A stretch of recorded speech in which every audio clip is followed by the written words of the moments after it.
Азыр эми курсандасаң сиз жакшылап туруп түшүндүрмө бергенде, ушундай сиз бат-бат сүйлөгөндө сиз эмес биз да түшүнбөй калдык.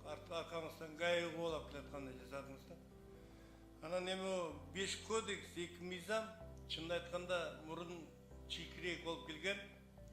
Бүгүнкү күндө мына мен Бишкек шаарынын депутатымын, аралап карап, центральный рыноктарда ошондой эле көпчүлүк жерлерди карап көрсөк, жана биз айтып аткан көп нерселер бир топтору бекер ылдыйлаттыңар да.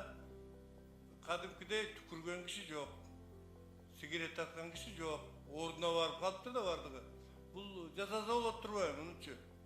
Мен ойлогом бул силер башында келгенде Горбачевдун перестройкасындай кылабыз десем, жок, андай жок. Бул эми чынын айтканда ушул темп менен мына МВД иштеп атат. МВДнын карап тияк бияктагы ошондой эле же ошол эле түкүргөн балдардын жанакы түкүрүк бестери токтоп калганбы билбейм. Негизи таза болуп калыптыр да. Аралап карасаңар ушундай.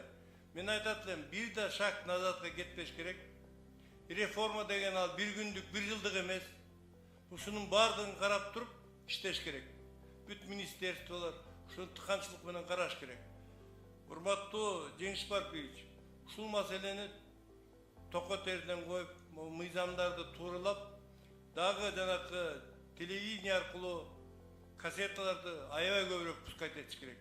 А жанакынтип бир түкүрүктө 5 микроб бар, анан эмне бар дегенде курсандасаңыз айтпасыңардычы. Ошону менен мен айтат элем, кемчиликтер бар, жок эмес. 10 секунд. Кемчиликтер бар, бирок шунун аркасынан жакшылап иштеш керек. Иштебесеңер болбойт. Бул реформа чын айтканда. Көңүл бурганга чоң рахмат. Рахмат. Рахмат, кийинки сөз Момбеков Рыскелди Чыныбекович. Рахмат, Дастан Артысбекович. Жарга таккан жаңы кодекс түкүрүк менен күлкүлүү болду да. Сиз жаңа айттыңыз, Жеңишбек Барпиевич. Буну биз категориясын котордук деп Курсан Асанович айтып атат, Сатарович. Биз буну алып таштоону сунуштадык. Кимге сизге ишенип кандай кылдыңар?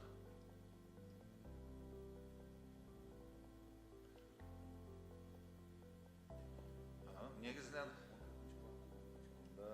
главасыны баягы бузуудун түрүнө өзгөрттүк, атак эмес. Өзгөрткөндө буну менен айыптын көлөмү өзгөрдүбү?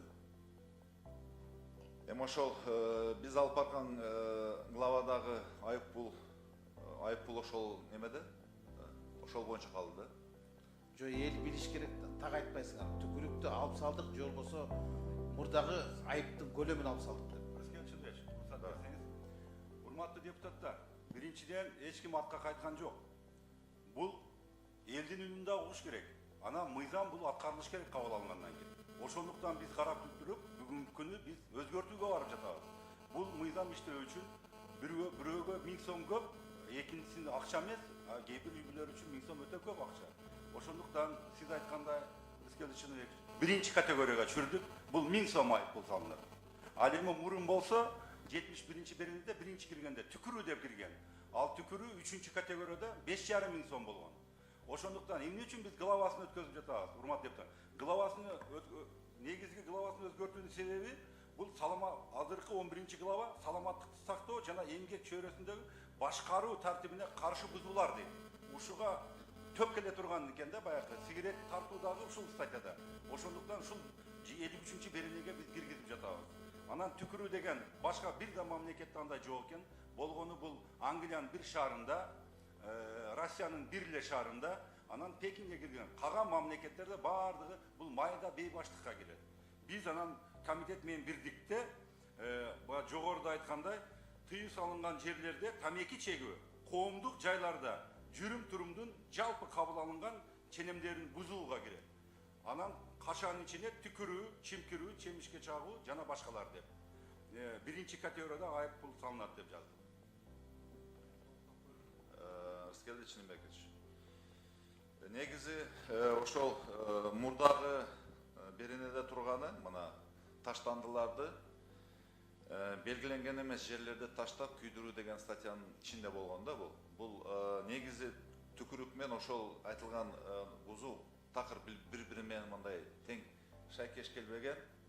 өзү курамы башкача бузуулар да негизичи. Анан ал жерде жергиликтүү бийлик органдары буну аныктап, протокол түзүп, чара көрөт деген жери бар.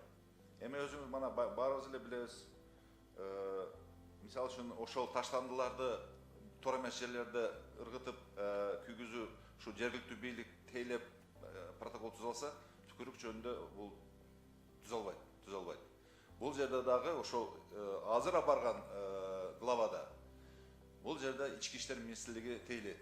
Бул верененичи жоопкерчилик ошол неменен дагы жоопкерчиликке тартканга ички иштер министрлиги бекилген. Бул жагынан дагы азыр түздөө болду да. Менин пикиримде эч кандай түздөө болгон жок, шайкеш келген жок. Түкүрүк деген ооздон чыккан суюктук, какырык деген органдан чыккан суюктук, чимкирик деген мурундан чыккан суюктук, чүчкүрүк деген капыстан чыккан суюктук. Эгер эртең бир капитан Касымов бирөөдү барып түкүрдүң десе, я не плевал, я чихал дейт. А чихания жок. Не кыласыңар? Чиханияны киргизсең мен какырдым дейт. Харкал дейт. Не кыласыңар? Ошон үчүн түкүрүк дегенди алып салгыла. Уят болот. Өзүңөр айтып атпайсыңар, дүйнөнүн экеле жеринде бар экен деп, Англия менен Россия биришат деп. Бул балекетти башынан алып салгыла, туура эмес кылгансыңар. Анан айтып атпайсыңар азыр биз бул мыйзамдын негизги максаты маданиятты көтөрүү деп. Маданиятты акча менен көтөрбөйт, маданиятты башка менен көтөрөт. Айып пулдун көлөмү айлык пулдан ашпаш керек. 5000 сом алган адамга 5,5 миң айып салбаш керек. 15 миң сом алган москвич менен бараткан айдоочуга 17 миң салсаң, айдап кет ушул машинени дейт. Белекке бердим дейт. Не кыла аласыңар? Ошон үчүн бул далай жолу өзгөртүүлөрдү алып келесиңер. Кептин баары бүгүн эл жогорку кеңештен көрүп атат. Өкмөт сиздерде болгон. 2 жылдан бери ушуларды алып келишиңер керек болчу. Бүгүн эми алып келип атасыңар. Тоок торунда какылыкты айтып болуп. 2 жылдан бери эшик такалап жүрдүңөрбү? 200 миллион сомдун баарын алдыңардагы бир дагы кодексти шайкеш келтирген эмессиңер. Бүгүн шашылыш шайкеш келтирип, айли тамашанын баары алдыда болот. Ошондуктан силер 2-3 окууга бир алып келатасыңар. Жакшылап караш керек болчу. Көп келишпестиктер. Мен калган сөздү Рыскелди баш туура айтып кеттиңиз. Биринчиден 2 жылдын ичинде Ички иштер министрлиги ушул жерге биз бузуулар кодекси кабыл алынып жатканда 2016 жылы 10 июлда келип биз профилдик комитетке мен өзүм колум менен тапшыргам. Тилекке каршы ошол убакта эске алынган эмес. Мына менин колумда кат турат 2006 жылы 6 июлда деп туруп. Бардык демек жазылган. Кийин кандай болот, ушу кодекстер кабыл алынганда айып пулдарын өзгөртпөсө эмне болот, кандай элде наразылыктар болот, бардыгы жазылган.